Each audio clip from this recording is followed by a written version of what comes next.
just like I said before, this is my second favorite and possibly best Resident Evil movie yet.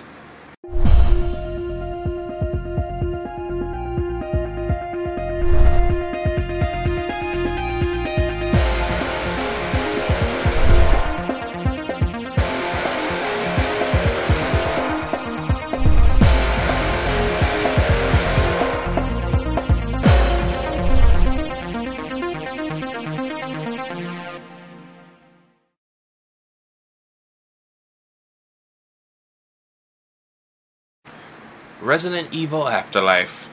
This is my review of Resident Evil Afterlife. Believe it or not, because of this movie is how I got started into reviewing movies. This was my very first movie review for my second channel, JWU Universe Reviews, nearly 4 years ago.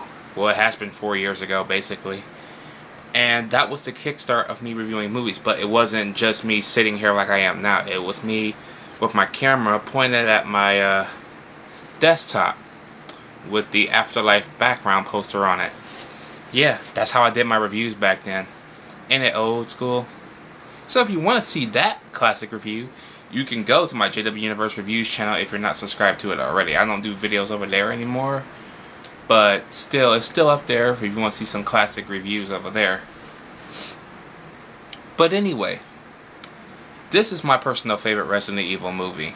And a lot of people seem to hate this movie for the fact that they use a lot of slow motion, which they do, but it doesn't bother me because when they use the slow motion, it's used pretty good actually. Okay, the effects are better, way better. It should be. It's 2010, damn it. And the cast got a little bit better. Well, except for Chris Redfield. I still think he was miscast. Wanted to do some Supernatural. I think it's Jensen Ackles. I'm not really fucking sure. I don't watch that stupid show. Anyway, so yeah.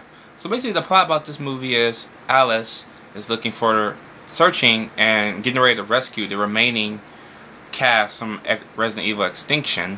Okay, so she finds Claire basically, and they fly to Los Angeles after Claire has been low-jacked with a scarab that makes her evil and basically take away her mind control powers. Alice frees her from it, and they go to Los Angeles, where they meet up with a couple of survivors on the rooftop. They come into contact with that ship a thing called Arcadia, which was thought to be a city, but turns out to be a ship just off the coast. So basically, they got to form a plan to get out of that area that they were in, the building that they're in, and go to that ship for basically safety purposes. But as it turns out, that ship is just a vessel with survivors that Umbrella is doing experiments on. So yeah, like we didn't see that coming. And basically, I like this movie. Nope, scratch that. I love this movie. This is a lot of fun. God damn, this movie's a lot of fun. The slow motion scenes are awesome, especially when it comes to the fight scene between Claire, Chris, Alice, and of course Wesker. Wesker is played by a different dude this time around. It's not the same guy from Extinction, but you couldn't really tell because they both look alike. But this one looks more like the Resident Evil 5 Wesker. By the way, this movie is loosely based off Resident Evil 5, my second personal favorite game in the franchise, the first being Resident Evil 3. So, yes. And I love the fact that they put I want to say BOWs in here, but I'm going to call them the mutated. They got the mutations in here with the little things coming out of their mouths and they grab people by the face. Those are awesome. I kind of call them face huggers that walk. But still, they're pretty cool to see. The executioners in this movie, yeah, you know, the big guy with the big ass axe, yeah, he's in here. Doesn't explain where the fuck he comes from, but he does kick some ass in this movie. Not the main ass you want him to kick, but he's pretty good. We also got Boris Kodjoe in here. I never heard of him before. My cousin told me about him. He was alright. I mean, he's kind of fucking tall as a motherfucker.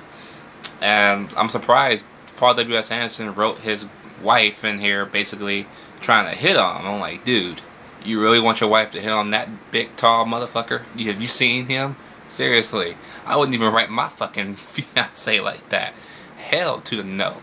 Hell to the no. Once you go black, you ain't going back. I had to go there.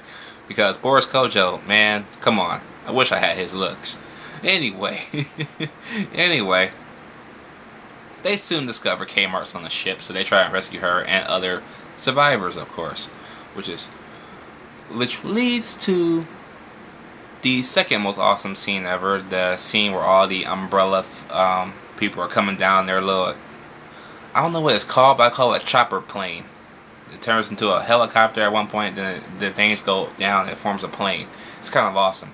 Anyway, there's a certain character on that plane, and she's gunning for him, and it's awesome. Okay, this movie's pretty damn good. Like I said before, oh, and this was in 3D. I forgot to say, because I did see this movie in theaters. Of course, it was only my second one. I skipped the fifth one only because I didn't have any money at the time that movie came out. I'm glad I did skip that one though. Ugh. But yes, Resident Evil Afterlife. I'm going there. Gets an A. Don't hate me. Don't fucking hate me. So that is my review of Afterlife down below. That is my review of Afterlife. Let me know what you guys think about the movie down below. Did you like it? Did you hate it? And I will have my thoughts on Resident Evil Rising, which is the film that comes out next year, later this week. Also, I will link you my review to Resident Evil Retribution. I can't believe I just said that name out loud. But yeah, I reviewed that movie 2 years ago. Go check it out at your own risk. Yeah, that one was not very good at all. But I sat through it anyway.